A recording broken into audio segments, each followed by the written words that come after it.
Hello and welcome back. Let's go through the next 10 kanji, and first of all start by revising the old ones. So we have mouth and shellfish for the employee. They're just climbing up.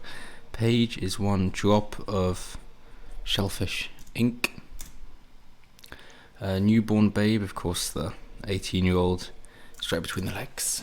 Shellfish itself, just an eye on some animal legs. The only one of its kind with a mouth and legs. Stick in a snake's mouth. Eminent is the magician who uses a sunflower as his wand. Spine is a pictograph of two vertebrae. Morning, 10 hours early. Morning came, so the moon was still there. Chant, you've got the choir master and then the little people. Rice field is just 4 quadrants. I have 5 holes, 5 senses. C, just eyes on human legs. Risk is to use your eyes to look up at the sun. Oneself, that's just one drop above the eye to distinguish that clone from the other one. Convex is the one that goes out the top. There we are. And then concave is the one that goes in. Very good. Beginning, there were just 2 people who walked on human legs. Old is just like a tombstone pictograph, and upright is the magic wand on the shellfish to get it upright. Wonderful. New words. Stubborn. So as we have page, it now means head as a primitive. So a stubborn person in the beginning gets something into the head and can't change their mind. Picture a stubborn schoolboy with his arms crossed and his book still open to the beginning page. Despite the teacher telling him to turn the page, he refuses and keeps his book on the beginning page. The stubborn is the beginning page. Mediocre, just a drop of breeze is naught but a mediocre wind. Is there anything as mediocre as a drop of piss in the wind? I like the phrase drop in the wind. Defeat, that's bound up as a primitive, that top bit. And then shellfish beneath. So tied up, the shellfish had to accept defeat. Defeat is defined by shellfish in binds.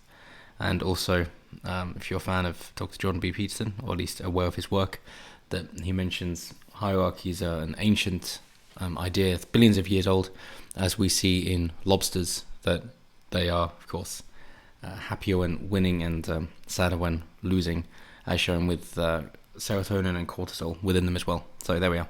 Bound up shellfish. Right. Moving on. 10,000. I bound $10,000 together and hid it under the floor. We have 1 at the top, and if you turn the kanji 90 degrees, you will see Arabic 4, which means it has 4 zeros in front of it. Oh yeah. But it's an odd stroke order, that one. Phrase is some bound up mouth. So some Japanese phrases are difficult to wrap your mouth around. A bound mouth cannot utter a single phrase. Texture. When you expose your flesh to the wind, it gets textured. Goosebumps. Well, the moon's lack of wind preserves its texture.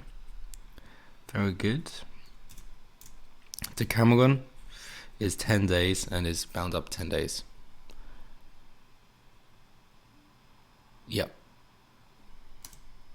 Ladle is bound up drops, so ladle binds drops together.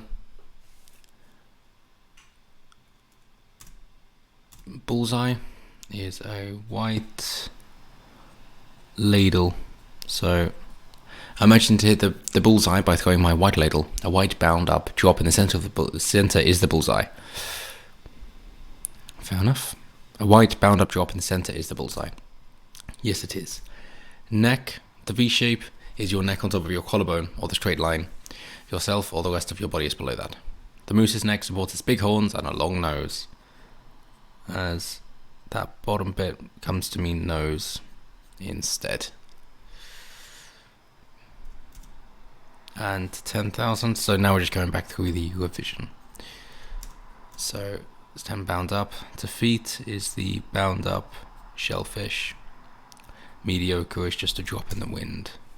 Texture is your flesh in the wind, although the moon has no wind.